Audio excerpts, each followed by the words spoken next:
Казвам се Цветелин Атанасов Симеонов.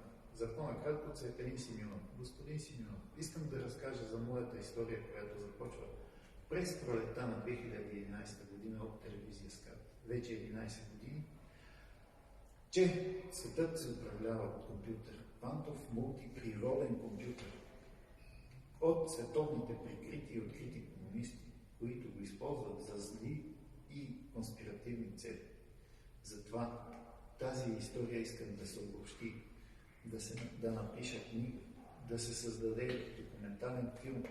И в този документален филм едно от заглавията е Окован без окови.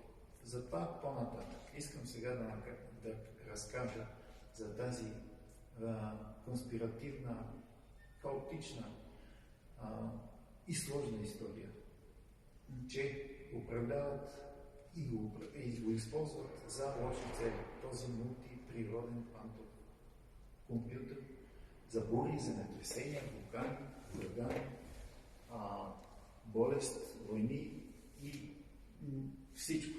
От една малка, невидима точица някъде там в ума се управлява това нещо. И моята култова фраза и реплика е лично мое произведение на изкуството. Ако си роден да бъдеш Бог, не можеш да умреш като на да.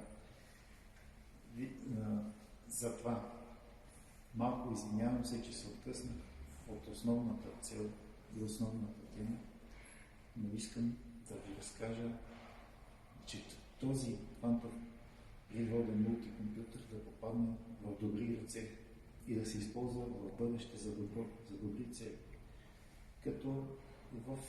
Звучи като от научната фантастика, да попадне в добри ръце, да се използва от науката и да се потвърди от сериозната наука, защото аз не съм учен, аз просто се занимавам с наука и задълбочено и не само с наука и политика.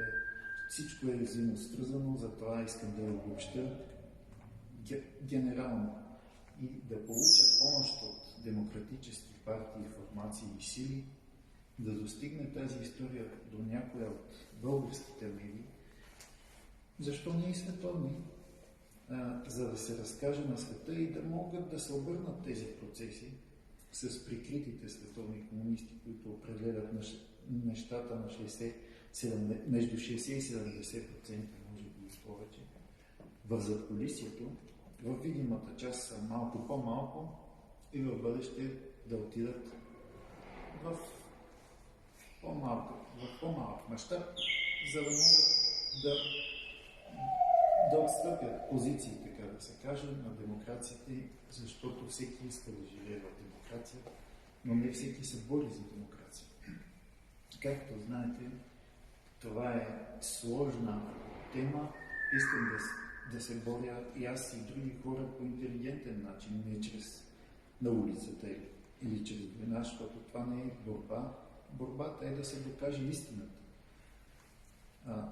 Тя истината за мен е една, за други е друга, защото те също се борят против тази истина и конспиративна теория да не се разкрива,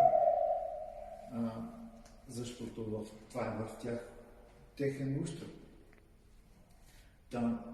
Мога да разказвам още много дълго време, едва ли с едно или две или три видеа на части, за да могат хората да вникват по-малко бавно, малко стъпка по стъпка, както се обичам да се изразявам.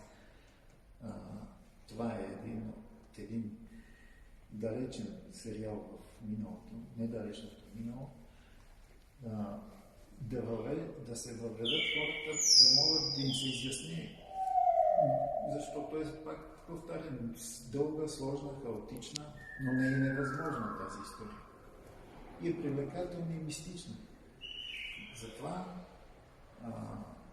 искам вече да приключвам